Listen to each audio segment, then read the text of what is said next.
أعوذ بالله من الشيطان الرجيم بسم الله الرحمن الرحيم. ایانہ اسمائے ظروف چند پڑھ چکی ہیں اور چند باقی ہے، جس میں سے یہ ایانہ یہ وقت دریافت کرنے کے لیے آتا ہے، جیسے ایانہ یوم الدین یعنی کب ہے دن جزا کا، مطلب فیصلے کا دن کب ہے۔ ایانہ جو ہے یہ وقت کو پوچھنے کے لیے آتا ہے، جب کسی وقت کے بارے میں پوچھنا ہو یا کوئی کام ہے جو کسی وقت پر ہونے والا ہو، تو کوئی بھی وقت سے ریلیٹڈ چیز ہو اس کے بارے میں سوال کرنا ہو تو ایانہ کا لفظ آتا ہے۔ امسی جیسے جاءنی زید امسی، آیا میرے پاس زید کل، یعنی امسی کا معنی ہوتا ہے گزرا ہوا کل۔ جاءنی زید امسی اس کا جو ترجمہ محاوری ہوگا وہ ہوگا کہ کل میرے پاس زید آیا، اور جو لفظی ترجمہ دیکھا جائے تو جاء کے معنی ہوتا ہے آیا، جاءنی کے معنی آیا میرے پاس، زیدن کے معنی زید اور امسی کے معنی کل۔ یہ لفظ با لفظ ترجمہ ہے، اور محاوری ترجمہ دیکھا جائے گا جو آسان لفظوں میں کہا جائے تو میرے پاس کل زید آیا۔ مز اور منذ یہ دونوں کام کی ابتدائی مدت بتاتے ہیں، جیسے ما رأیتہ مذ یوم الجمعتی، میں نے اس کو جمعہ کے دن سے نہیں دیکھا۔ مذ اور منذ یہ کیوں آ رہا ہے؟ کام کی ابتدائی مدت، یعنی کوئی کام کس وقت شروع ہوا ہے، شروعات بتانے کے لیے آتا ہے۔ جیسے کہ انگلش میں سنس آتا ہے نا، کوئی چیز آپ خریدتی ہیں اس میں لکھا ہوتا ہے سنس 1940 سنس 1950، یعنی اس وقت سے چلا آ رہا ہے یہ ابھی تک، تو اسی کی جگہ پر عربی میں مذ اور منذ آتا ہے۔ یہ دونوں کام کی ابتدائی مدت بتاتے ہیں، یعنی یہ کام کب سے شروع ہوا ہے۔ تو یہ یہاں مثال کیا دی گئی کہ میں نے اس کو جمعہ کے دن سے نہیں دیکھا، یعنی جو آخری دن دیکھا گیا تھا وہ جمعرات تھا، تو جمعہ کے دن سے کام شروع ہوا ہے نہیں دیکھنے کا۔ یہ پوری مدت کے لیے بھی آتے ہیں، جیسے ما رأیتہ منذ یومین، پوری مدت یعنی ہمیشہ بتانے کے لیے، یعنی مکمل کوئی وقت بتانے کے لیے۔ یہاں تو تھا کہ میں نے جمعہ کے دن سے نہیں دیکھا، اور اب یہ کیا ہے؟ ما رأیتہ منذ یومین، میں نے اس کو 2 دن سے نہیں دیکھا، یعنی 2 مکمل دن ہو چکے ہیں، 2 پورے دن ہو گئے کہ میں نے اس کو نہیں دیکھا۔ قطو یہ ماضی منفی کی تاکید کے لیے آتا ہے، یعنی زمانہ گزشتہ میں ایسا زمانہ گزشتہ جو کہ انکار کر رہا ہو۔ ماضی منفی یعنی گزرے ہوئے زمانے میں جب کسی کام کا انکار ہو، تو انکار میں بھی تاکید کا معنی دیا جائے تو اس کے لیے قطو لاتے ہیں۔ تاکید کا مطلب کیا ہوتا ہے؟ یعنی زور دے کر کے کہا جائے کہ ایسا نہیں ہوا، جیسے ما ضربتہ قطو، میں نے اس کو ہرگز نہیں مارا۔ ما ضربتہ کا معنی تو ہوگا میں نے اس کو نہیں مارا، یہ ماضی منفی ہو گیا، لیکن اب یہاں زور پیدا کرنا ہے۔ کوئی اگر الزام لگا رہا ہے تو کہنا ہے کہ نہیں میں نے ہرگز نہیں مارا، تو ہرگز کے لیے قطو کا لفظ آئے گا۔ اعوذ یہ مستقبل منفی کی تاکید کے لیے آتا ہے، یعنی فعل مستقبل جو ہے آنے والا جو زمانہ ہے اس میں کسی کام کا جب انکار کرنا ہو اس کے لیے اعوذ آتا ہے، جیسے لا اضربہ اعوذ، میں اسے کبھی نہیں ماروں گا۔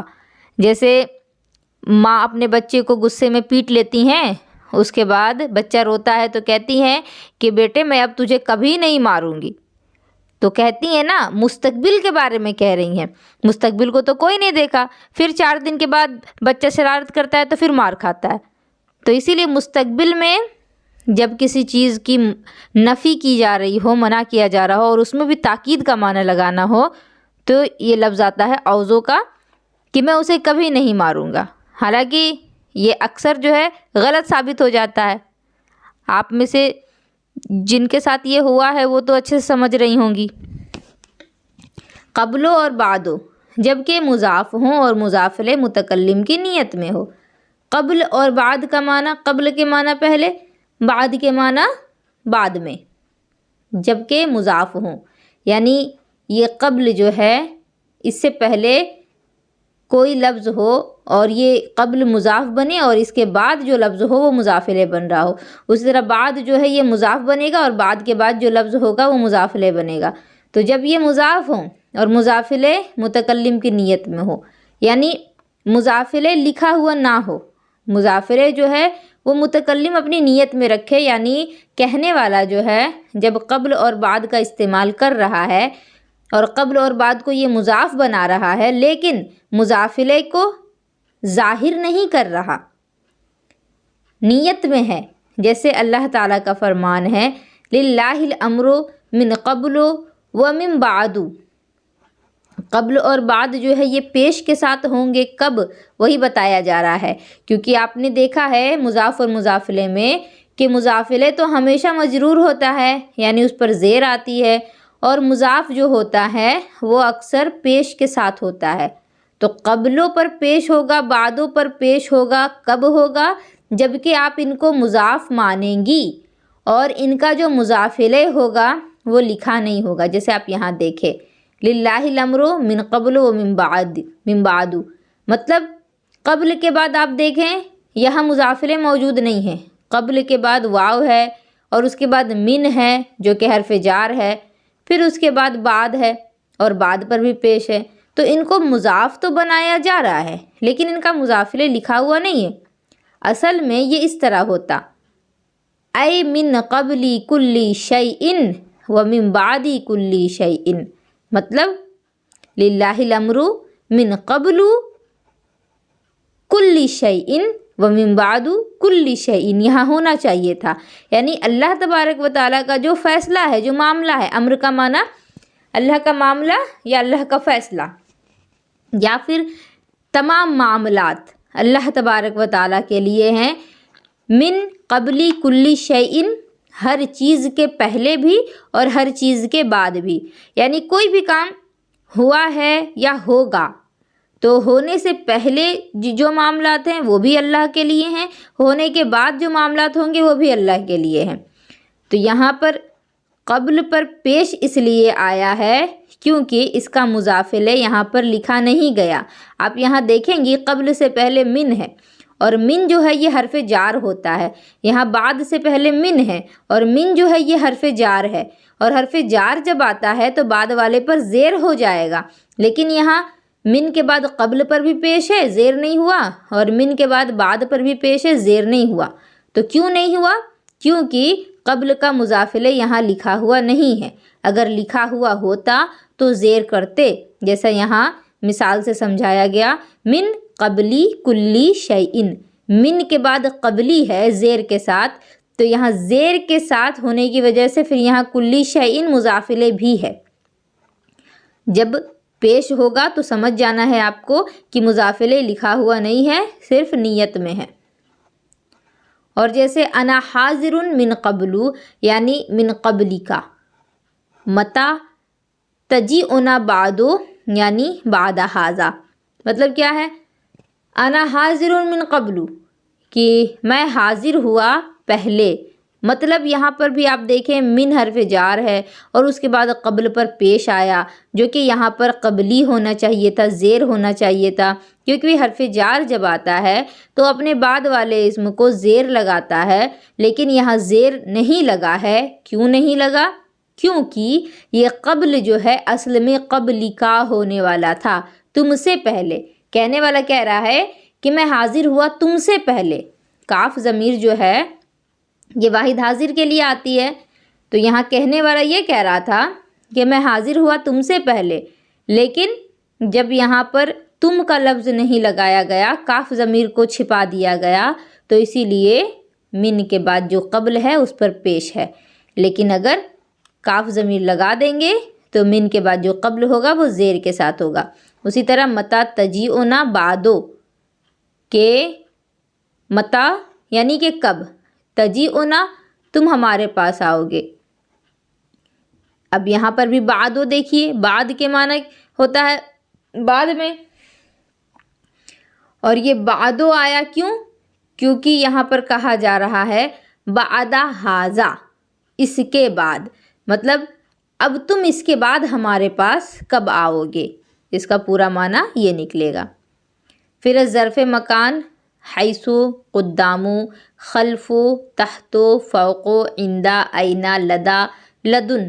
ظرف مکان یعنی ایسا ظرف جو کہ جگہ کو بتائے، وہ وقت کے لیے تھا، وہ ظرف زمان تھا، یہ ظرف مکان ہے، یہاں جگہ بتایا جاتا ہے۔ حیث و قدام یعنی آگے پیچھے، اوپر نیچے، یہاں وہاں، اس طرح کے الفاظ یہاں آئیں گے جو جگہ کو بتائیں۔ حیث اکثر جملہ کی طرف مضاف ہوتا ہے، جیسے اجلس حیث زید جالس، یعنی اجلس مکانہ جلوس زید۔ مطلب کیا ہوا، یہاں کہا جا رہا ہے کہ حیث کا معنی ہوتا ہے جہاں، اجلس حیث زید جالس، مطلب تو بیٹھ جہاں زید بیٹھا، یعنی اجلس مکانہ جلوس زید، یعنی کہ بیٹھو زید کے بیٹھنے کی جگہ پر۔ دیکھیے اس کا لفظی ترجمہ ہوگا، اجلس کے معنی تو بیٹھ، حیث کے معنی جہاں، زیدن کے معنی زید، جالسن کے معنی بیٹھا۔ تو بیٹھ جہاں زید بیٹھا، تو حیث کا معنی کیا ہوا، جہاں، اور جہاں جو ہوتا ہے یہ کسی جگہ کو بتاتا ہے۔ جیسے یہاں پر اس کو ظاہر کر کے لکھا گیا ہے مکانہ جلوس زیدن، زید کے بیٹھنے کی جگہ، تو یہاں حیث لایا گیا تھا اور یہاں پورے لفظ کو لکھا جا رہا ہے مکانہ جلوس زیدن، زید کے بیٹھنے کی جگہ۔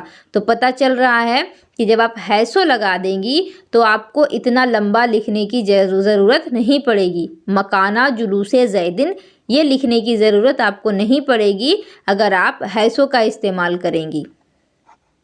اسی طرح قدام اور خلف، قدام یہ آگے قدمہ سے بنا ہے، یعنی آگے کو بتائے گا، اور خلفہ پیچھے کو بتائے گا۔ قام الناس قدام و خلف، لوگ کھڑے ہوئے آگے اور پیچھے، یعنی قدام و خلف، یعنی اس کے آگے اور اس کے پیچھے۔ مطلب کیا ہے کہ کوئی شخص بیچ میں تھا اور اس کے آگے بھی لوگ کھڑے تھے اور اس کے پیچھے بھی لوگ کھڑے تھے، یہ آگے اور پیچھے کو بتا رہا ہے۔ تو آگے اور پیچھے بھی وقت نہیں ہوتا ہے، جگہ ہوتی ہے۔ اسی طرح تحت اور فوق، یہ بھی جگہ کو بتائے گا، تحت کے معنی نیچے، فوق کے معنی اوپر۔ جیسے جلسہ زید تحت، کہ زید اوپر بیٹھا، وصعد عمرو فوق، تحت کے معنی نیچے، وصعد عمرو فوق، صعدہ کے معنی چڑھنا، عمرو اوپر چڑھا، ای تحت الشجرتی و فوق الشجرتی مثلا۔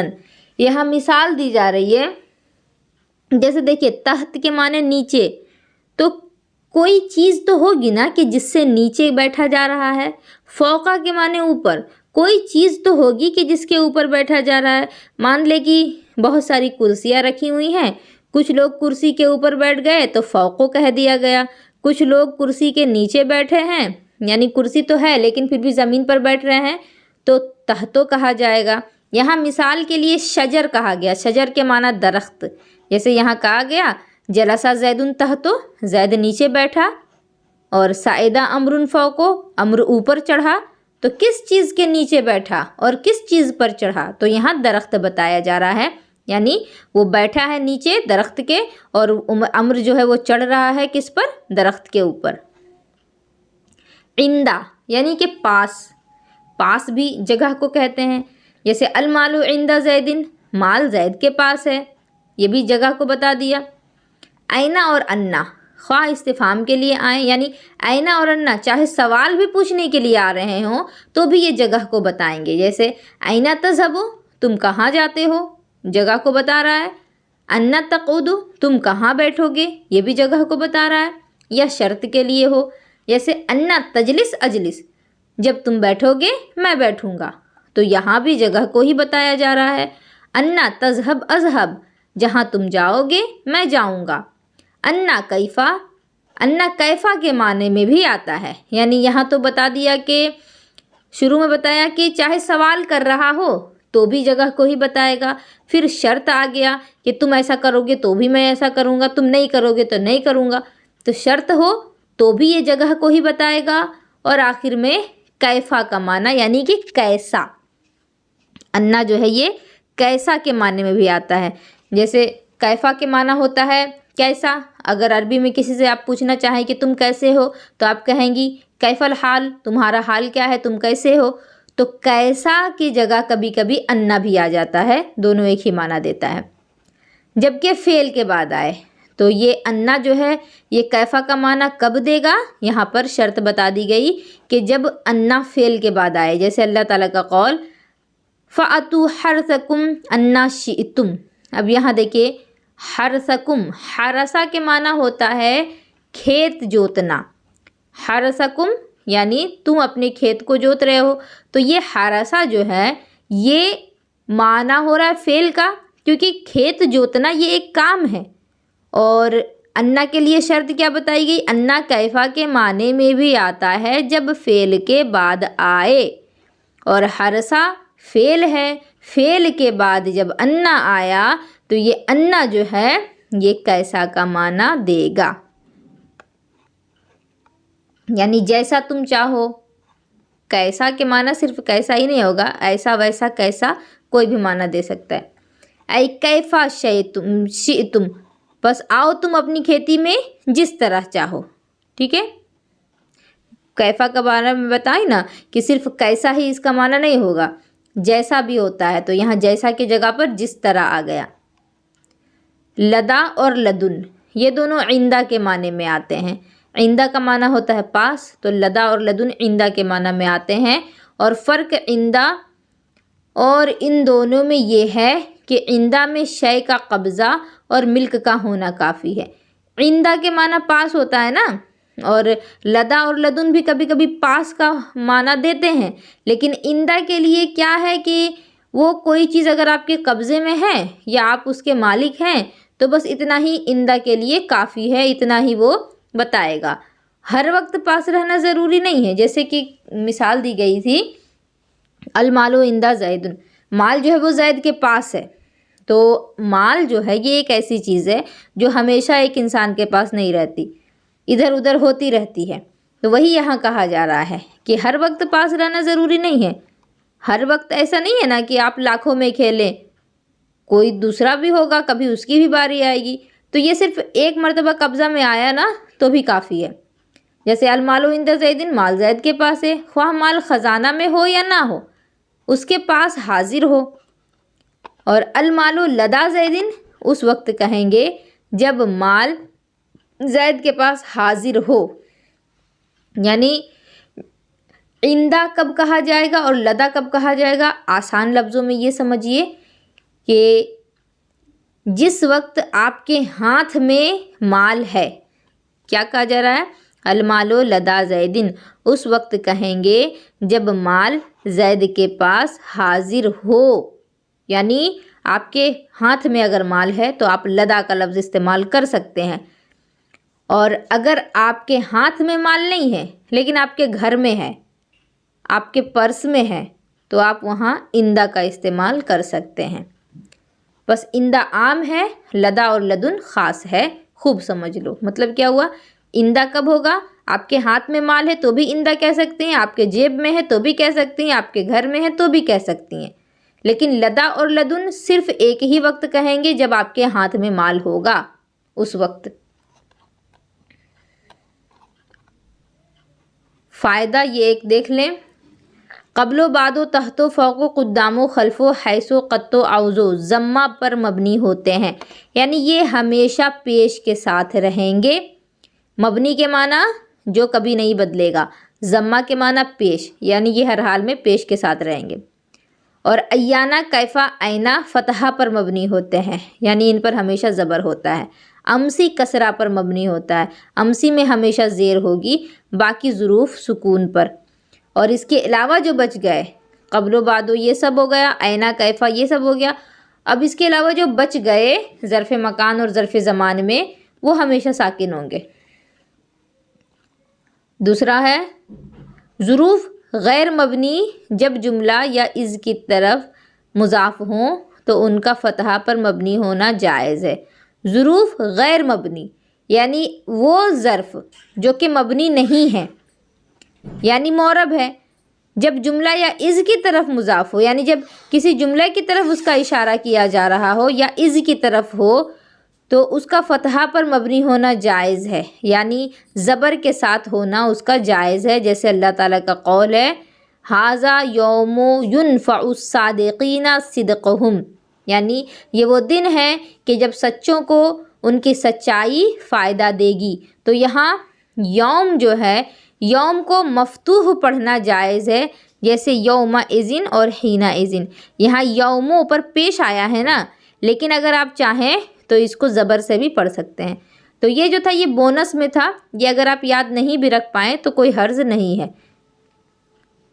تو یہ جو ظروف پڑھائے گئے ہیں کوشش کریں ان کو یاد کرنے کی، کیونکہ ان میں پہلے بھی کچھ پڑھا دیا گیا تھا، قبل و بعدوں تک میں پڑھا چکی تھی پہلے بھی، باقی جو ہے وہ یاد کریں۔ اللہ رب العزت آپ سبھی کے لیے آسانیاں فراہم کریں۔